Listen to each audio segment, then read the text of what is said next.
Hi friends, நம்ம எதை பற்றி பார்க்க போறோம்னா இன்னைக்கு எக்ஸல் ஷீட்டில் Xlookup அப்படின்னு சொல்லி ஒரு ஃபார்முலா இருக்கு. ஸோ அது வந்து 2013 2010 இந்த மாடலில் வந்து பர்சனில் பார்த்தீங்கன்னா உங்களுக்கு இன்பில்டாக அந்த ஃபங்க்ஷன் வராது. 2016க்கு மேலே இருக்கிற எக்ஸல் ஷீட்டில் எல்லாமே இந்த Xlookup வரும். சப்போஸ் நீங்கள் வந்து 2010 ஆர் 2013 வச்சுருந்தீங்கன்னா அந்த Xlookupஐ எப்படி நம்ம இன்டெகிரேட் பண்ணுறதுன்னு இந்த வீடியோவில் பார்ப்போம். ஸோ அதுக்கு ஃபஸ்ட்டு நீங்கள் பார்த்தீங்கன்னா நான் இப்போ வந்து பார்த்தீங்கன்னா ட்ரை பண்ணுறேன். Xlookup பார்த்தீங்கன்னா வரல. ஸோ அதே மாதிரி நான் போயிட்டு ஃபார்முலாவில் இன்சர்ட் ஃபார்முலாவில் நான் இங்கே வந்து சர்ச் பண்ணுறேன். பார்த்தீங்கன்னா Xlookup அப்படின்னு. ஸோ எனக்கு வந்து பார்த்தீங்கன்னா ரிசல்ட் எங்கேயுமே வரல. ஸோ பார்த்தீங்கன்னா என்னால் செக் பண்ணவே முடியல. ஓகேங்களா? ஸோ எனக்கு Xlookupம் Vlookupம் தான் இருக்குது, எனக்கு Xlookup வரல. ஸோ அதை நான் எப்படி இன்டெகிரேட் பண்ணணும்னா ஃபஸ்ட்டு நீங்கள் ஃபைல்ஸ் போயிருங்க, அதுக்கடுத்து ஆப்ஷன்ஸ், இதுக்கடுத்து பார்த்தீங்கன்னா ஆட் ஆன், இதுக்குள்ளே வந்துட்டு பார்த்தீங்கன்னா கீழே கோ அப்படின்னு ஒரு ஆப்ஷன் இருக்கும், இது கிளிக் பண்ணுங்க. ஸோ இங்கே வந்து பார்த்தீங்கன்னா உங்களுக்கு இந்த 4 ஆப்ஷன் இன்னொரு இருக்குது, உங்களோட டிஃப்ரென்ஸாக கூட இருக்கலாம். இதில் எக்ஸ் ஃபங்க்ஷன் 32 அப்படின்னு இன்டிகிரேட் பண்ணணும். ஆக்சுவலாக இந்த ஃபங்க்ஷன் உங்களுக்கு பார்த்தீங்கன்னா அந்த Xlookupக்கான எல்லா ஃபங்க்ஷனும் வரும்.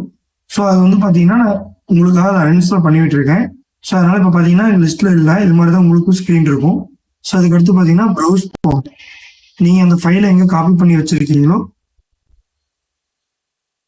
அதில் நீங்கள் அதுக்கு கொடுக்கணும். நான் வந்து இது எக்ஸ்டெண்ட் பண்ணிக்கிறேன். ஸோ இந்த எக்ஸ் ஃபங்க்ஷனை வந்து நம்ம இதில் இன்டெகிரேட் பண்ணணும்.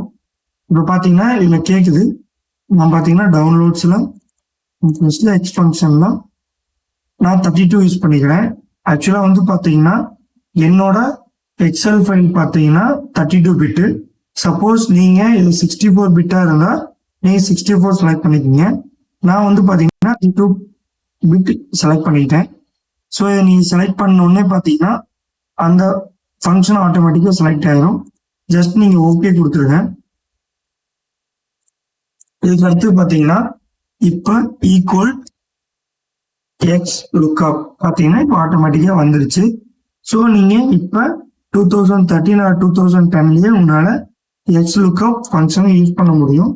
அதே மாதிரி பார்த்தீங்கன்னா எக்ஸ் ஓட அதர் ஃபங்க்ஷனும் இதுலேயே வந்துடும்.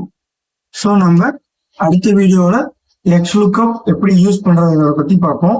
அடுத்தது பார்த்தீங்கன்னா நீங்கள் சப்போஸ் இந்த எக்ஸல் ஷீட் என்ன வருஷன் பார்க்க தெரியலனா நீங்கள் ஃபைல்ஸில் அக்கௌண்ட்க்கு வந்துடுங்க. நீங்கள் வந்து அபவுட் எக்ஸல்னு கொடுத்தீங்கன்னா நீங்கள் டாப்பில் வந்து பார்த்தீங்கன்னா இருக்கும் என்ன வருஷன், அது என்ன பிட் ஆஃப் சாஃப்ட்வேர் அப்படிங்கிறது வரும். ஸோ நீங்கள் இதை பார்த்துட்டு நீங்கள் அதை ஆட் பண்ணிக்கலாம். ஸோ இப்படி தான் நீங்கள் Xlookup வந்து பார்த்தீங்கன்னா உங்களோட 2010 2013 இன்டெகிரேட் பண்ண முடியும். Thank you friends.